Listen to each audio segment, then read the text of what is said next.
StraightallDay.com. Baldwin, workonyourgame.com. Let's talk about going to events, being in the mix, being where it's at, being where it's happening. Now, this is something that I've been talking about forever. I've been talking about this forever from the sports perspective and talking about it from the business perspective. These days it's on the business end, but this still applies in sports the exact same way.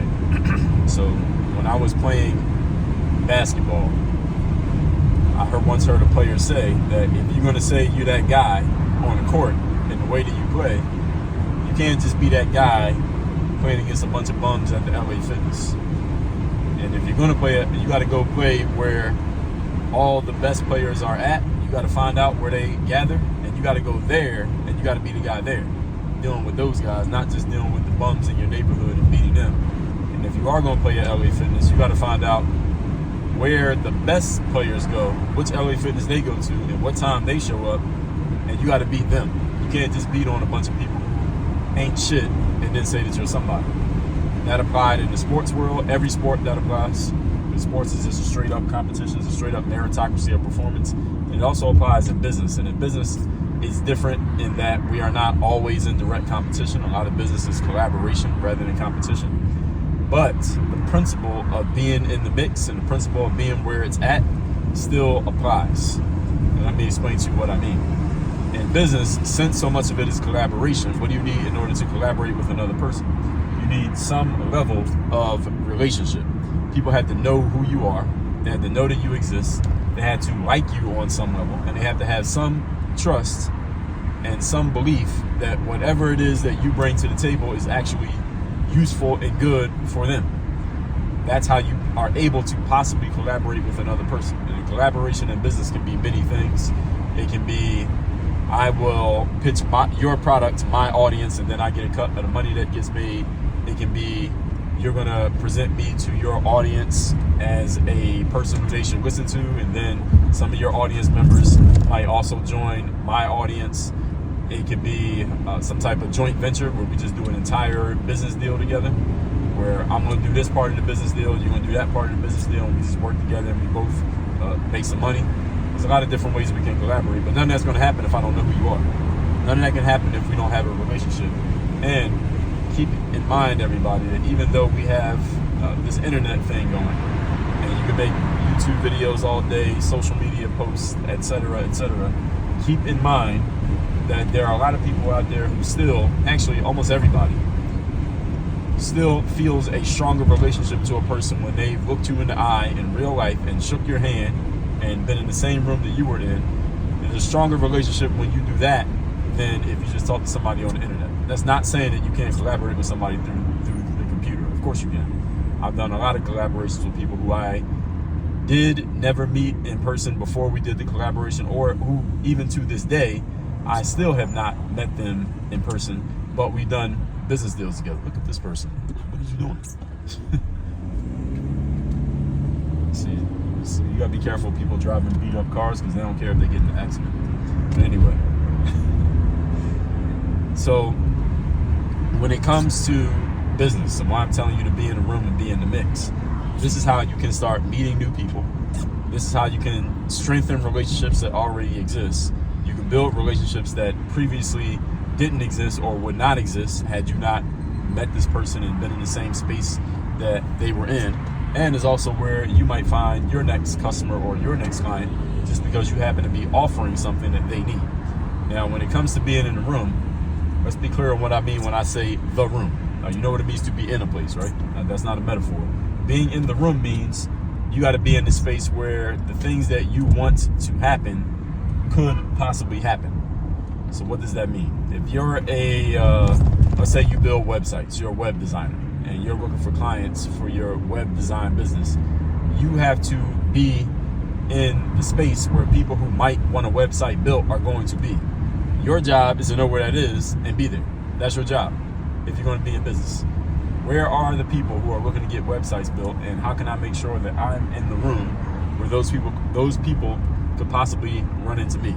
Why? Because the thing that you're offering, you want to be in a place where there's a concentration of possible customers, clients, collaboration partners. not just out randomly. Like right now, I go to the grocery store. Is there somebody in the grocery store who might be looking for someone who does what I do? Yes. But do they have a reason to speak to me? No. Do I have a reason to speak to them? No. So does that count as being in the room? No. That counts as being outside. I am outside, and sometimes lucky things, quote unquote, can happen to you when you're outside. But when I say be in the mix and being in the room, that's not about luck happening. That's about doing things intentionally to put yourself in line with the outcomes that you want occurring. That's an intentional thing that you do on purpose. It's premeditated. So this is why in the sports world, if you say you're somebody at bowling or golf or basketball, you got to find out where it's going down when it comes to bowling, golf, and basketball, where the best players in your town or area are at, and then you got to go there and you got to see what's up and show that you're somebody, and let the people who are already known now include you in the people who are known, if indeed you're as good as you say you are. And if you're not, you're going to get exposed. And if that happens, you should still come back so you can get better and prove yourself against people who are better than you. In the business world, what you do is you find out where are the people gathering who are all focused on this thing. Great news about business is that in the professional world here, this is not just applying to entrepreneurs. This applies to any profession. Every profession has gatherings, meetings, conventions for people who do that thing. So lawyers have gatherings, they have conventions. Podiatrists have events. Doctors, dentists, every different type of doctor, there's a convention for a specific type of doctor. Marketers, if you want to go on a broad scale, there are conferences for people who are in the marketing space. There are conferences for people who build websites. There are conferences for people who used to play sports and now they want to get into the professional world. There are conferences for people who sell high-ticket real estate. There are conferences for people who rent real estate.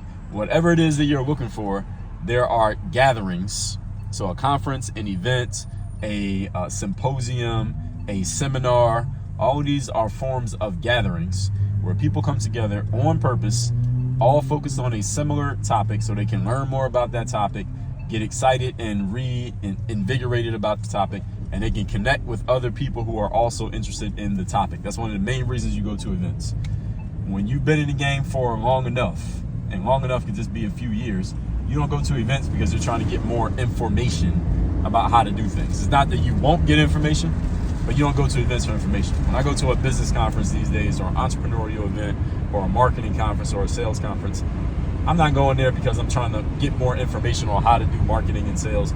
It's not that I won't get any. I'm not going there specifically for that. I'm going there to learn about, maybe just grab a nugget or two about how people are doing things that I might be able to steal and use myself. And I'm really going there for the connections and the relationships. I'm going there to meet the people who are out there playing the game, make connections with them, collaborate with them, where I can offer what I got, they can offer me what they have, and we can work together and everybody can benefit from the process. That's really what I'm looking for. Any information or knowledge that I pick up along the way, I consider that to be extra. And I'm not saying that as if that means I know everything, but I know enough that I know exactly what I'm doing. I get in front of the people who I need to get in front of, then I'm going to make money. I already know how to do that. I'm looking for ways to collaborate with other people where we can multiply our results. I can serve them, they can serve me, and you need to be angling to do this. That's what it means to be in a room when we're talking on a professional / business level. And you want to be getting yourself into as many rooms as possible, especially once you know you have skill. If you're good, you already know that you're good and you know how to produce and you have a resume, you want to be in as many rooms as possible so that that resume can start working for you instead of you just doing all the work yourself. And if you're not good, you're not that knowledgeable, you're not that experienced, you don't have that much resume under your belt, you want to get in as many rooms as possible so that you can put yourself in a position to learn from other people who are already playing the game, and you can move up, you can move forward a whole lot faster when you're learning from people who are already in the game, as opposed to just trying to do everything by yourself and getting all the information, one by one on your own, sitting in your room. So no matter who you are, you want to be in the room, you want to be active, you want to be outside, but outside on purpose in a specific place outside, not just outside randomly, a specific place outside, so you can get your game up and show your game all at the same time. So that's what it means to be outside. That's what it means to be in the mix. If you are not outside and in the mix in your particular industry right now, take this message as a mandate for you to start getting outside. Get outside and stay outside. WorkOnYourGameUniversity.com. I will help you develop your game when it comes to actually what you do, how you do it, so you're producing results for yourself, your customers, and your clients, and your game for how do you connect with other people who you could possibly collaborate with, offer them value to where you can start multiplying your results, and your skills and your resume can start working for you instead of you always working for it. How do you get all of those working at the same time? So when you hear people talking about multiple streams of revenue, you can get multiple streams of revenue from the same skill.